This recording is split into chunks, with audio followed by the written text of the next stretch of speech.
మూసీ ప్రక్షాళనకు సంబంధించిన బ్రేకింగ్ చూద్దాం. మూసీ ప్రక్షాళనకు ఒకవైపు ప్రభుత్వం సాయశక్తులా ప్రయత్నిస్తుంటే మరోవైపు మాఫియా బరితెగిస్తోంది. విషపూరిత రసాయన వ్యర్థాలను టన్నుల కొద్దీ వదులుతున్నారు.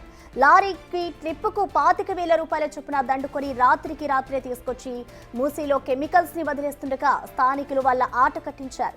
లారీలను రాజేంద్రనగర్ పోలీసులకు అప్పగించారు. 5-6 ఏళ్లుగా ఈ దందా సాగుతుందని చెప్తున్నారు గ్రామస్తులు. ఈ ఘటనపై కంప్లీట్ డీటెయిల్స్ ని మా ప్రతినిధి రానా అందిస్తారు. రానా, చెప్పండి, అసలు ఈ ముఠాకి సంబంధించిన డీటెయిల్స్ ఏంటి? ఇటు అధికారులు వారిపై ఏమైనా చర్యలు తీసుకోబోతున్నారా రానా?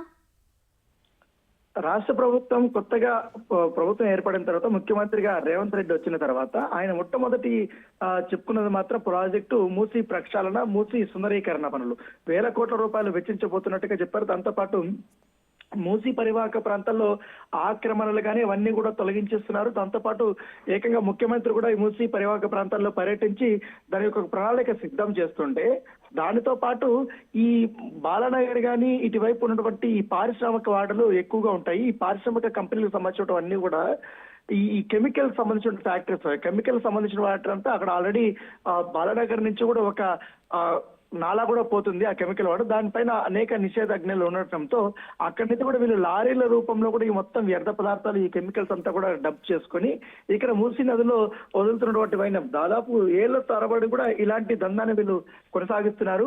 ఒక్కొక్క లారీకి 1,000 రూపాయలు కూడా చెల్లిస్తున్నటువంటి నేపథ్యం కనబడుతుంది. రోజుకి 5 నుంచి 10 వరకు కూడా లారీలు మూసీ నదిలో కెమికల్స్ వదులుతున్నారంటే అర్థం చేసుకోవచ్చు ఈ దందా ఎప్పటి నుంచి కూడా నడుస్తుంది అనేది.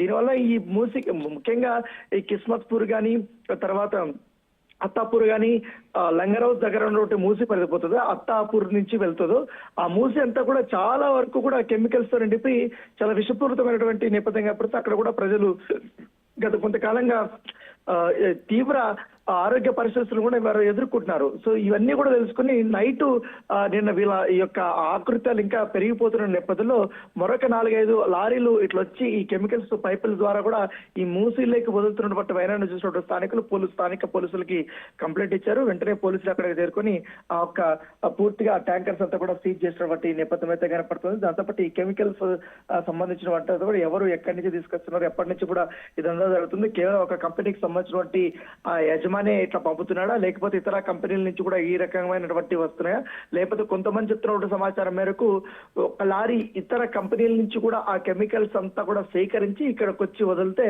వాళ్ళకి 10,000 నుంచి 25,000 రూపాయల వరకు కూడా ఇస్తారనేది కూడా వాళ్ళు చెప్తున్నారు. ఎందుకంటే ఇది చాలా హైడ్రోక్లోరైడ్ యాసిడ్, ఎందుకంటే చాలా ప్రమాదకరమైనటువంటి యాసిడ్ అని చెప్పుకోవచ్చు.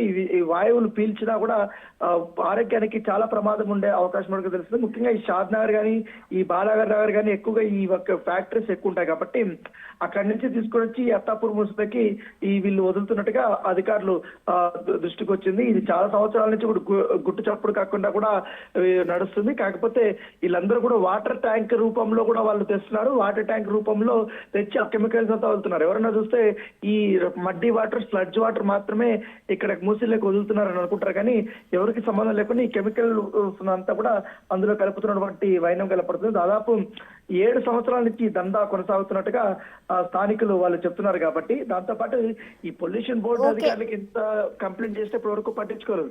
వీళ్ళు కూడా దాంట్లో ఇన్వాల్వ్ అయి ఉన్నారనేది కూడా స్థానికులు వీళ్ళు ఆరోపిస్తున్న నేపథ్యం పడుతుంది. Okay, thank you Rana.